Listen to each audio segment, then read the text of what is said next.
The world slowed down around him. The roar of the helicopter faded, the gunfire turned into distant echoes, and even the rain seemed to freeze midair. The prosecutor looked down at his hands, trembling, not from fear, but from the strange hum radiating beneath his skin. The blue glow intensified, pulsing with every heartbeat like a second life awakening inside him. Before we start, hit that like and subscribe button, then comment where you're watching from. Your support keeps these powerful stories coming. Rivera's voice broke through the haze.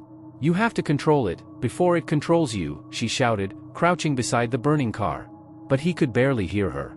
Memories, no, programming, flashed through his mind, commands, codes, voices ordering him to comply, execute, erase. The voice of the judge echoed above all of them. Subject 01, activate protocol. His body stiffened. For a moment, he felt something taking over, his muscles tightening, his vision sharpening, his heartbeat syncing with the helicopter's whirring blades. He was becoming the weapon they built. Rivera screamed his name, slamming her hand against his chest. Listen to me. You're not their machine anymore, you're you. Her words cut through the fog. He blinked, his breathing ragged. The blue light flickered between his veins like lightning, trying to decide whether to strike. The soldiers advanced, forming a circle around them. Stand down, Subject 01, one shouted. You're under retrieval order.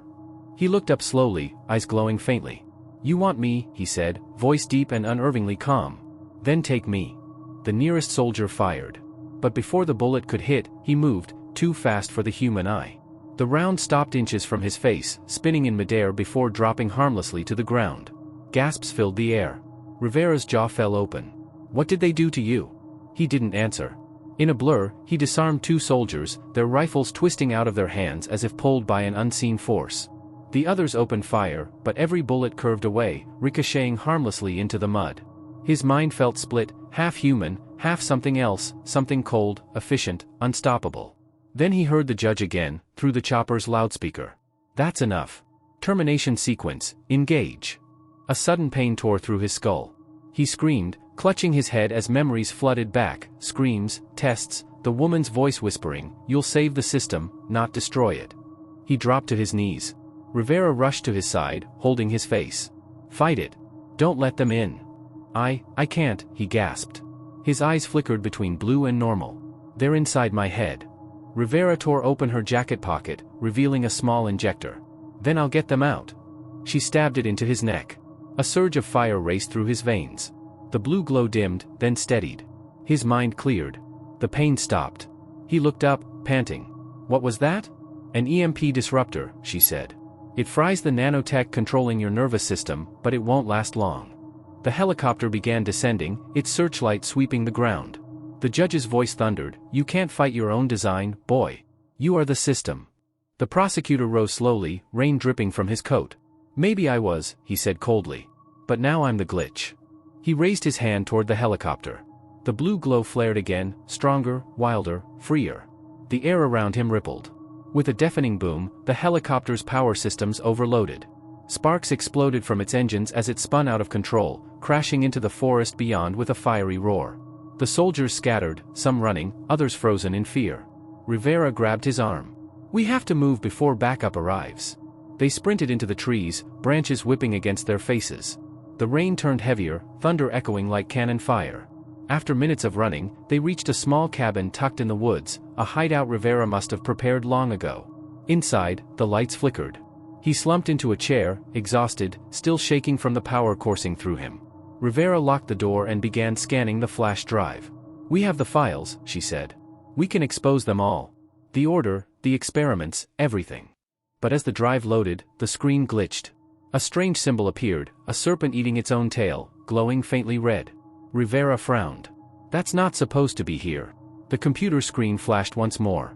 Then a live video feed appeared, grainy, but unmistakable. It was the judge. His face bruised, eyes burning with rage. You think you've won, he sneered. You have no idea how deep this goes. The prosecutor stood, fists clenched. I'm done running. The judge smiled. Good. Because now that you've awakened, the others will come. And when they do, even you won't survive what's coming. The screen flickered again, showing rows of capsules, each holding a figure suspended in blue liquid. Rivera gasped. Oh my God, there are more. The judge's voice lowered to a whisper. You were the first, but not the last. Project Resurrection has begun. The feed cut out, leaving only static. The prosecutor turned to Rivera, face pale. "He's bringing them back," he said. Outside, thunder rolled again, but this time, it wasn't thunder. It was the distant hum of engines. Dozens of them. Approaching fast. Rivera looked out the window. "They found us again." He clenched his jaw, the faint blue light returning to his hands. "Then we finish it, tonight." But before he could step outside, a sharp sound filled the cabin. A second screen lit up behind them, showing his own reflection. Only, it wasn't him. It was another version, smiling darkly, with glowing red eyes. The reflection spoke, "Hello, Subject 01. I'm what they made after you." The cabin's light flickered as the reflection on the cracked monitor smiled with chilling precision. Every movement, every blink was identical to the prosecutor's, except for the faint crimson shimmer behind those eyes. Rivera froze, whispering, "That's you." He shook his head slowly, jaw tight. "No. That's what they wanted me to be." The reflection tilted its head. "Correction," it said calmly. "I'm what you failed to become. The perfect enforcer. No emotion. No hesitation." The monitor crackled, and suddenly the screen image stepped forward, emerging through a swirl of static, reforming into flesh and bone. The clone stood in the center of the room, wearing a flawless black suit, veins glowing red like molten iron. "You can't destroy the system," it said.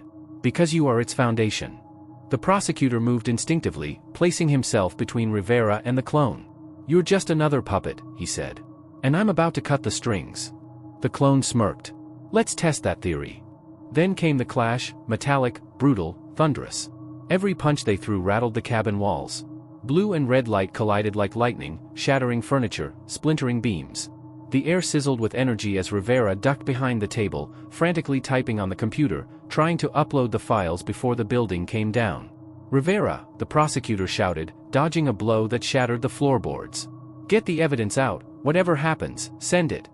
She yelled back, almost done, but her voice was drowned by the roar of power. The clone's eyes burned brighter.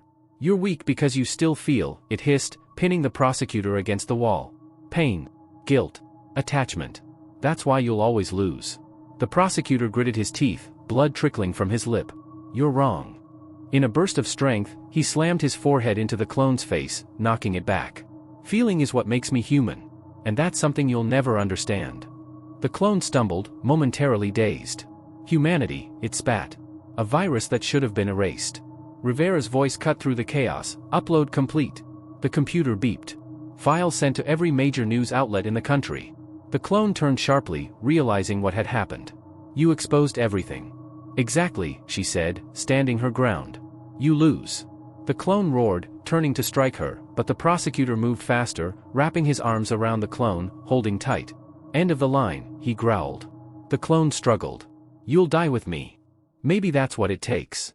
The blue light in his chest began to glow brighter, brighter than ever before. Rivera's eyes widened. "What are you doing?" He looked at her, calm amidst the storm. "Finishing what they started." The clone realized too late what was happening. No. There was a blinding flash. Blue and red energy erupted outward in a single wave, tearing through the cabin, vaporizing everything in its path. The forest trembled as the explosion illuminated the night sky, and then, silence. Hours later, Rivera awoke among the wreckage. Smoke rose into the dawn sky. The cabin was gone, nothing but a crater. Her body ached, but she was alive.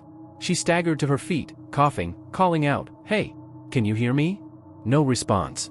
Just the rustle of wind and the faint hum of static from a broken comm device nearby. She picked it up, and froze. The device crackled.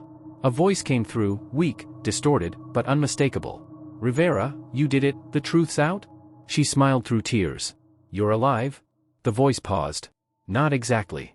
But as long as the system remembers me, I'm still here." The signal faded. Rivera stared into the forest, eyes filled with both grief and pride. Days later, news broadcasts flooded every network. Hidden experiments, illegal human augmentation, judicial corruption, all exposed. The judge was found dead, his empire collapsing overnight. Protests erupted nationwide. Justice, long buried, was finally breathing again. Months passed. Rivera stood before a small memorial built near the ruins, a simple plaque that read, "To those who fought the system and became the glitch that freed us." She placed a hand on it and whispered, "Rest easy, my friend." But as she turned to leave, her phone buzzed. Unknown number. She hesitated, then answered. A familiar voice, faint but calm, spoke through static. You didn't think I'd let the system end without me, did you? Her eyes widened. No way, you. Before she could finish, the line went dead. Justice is never dead. Only reborn. The end. Comment below if you know you enjoyed the total story from part 1, 2, 3, and 4. Also don't forget to follow, subscribe and turn on the notification button for more stories coming up.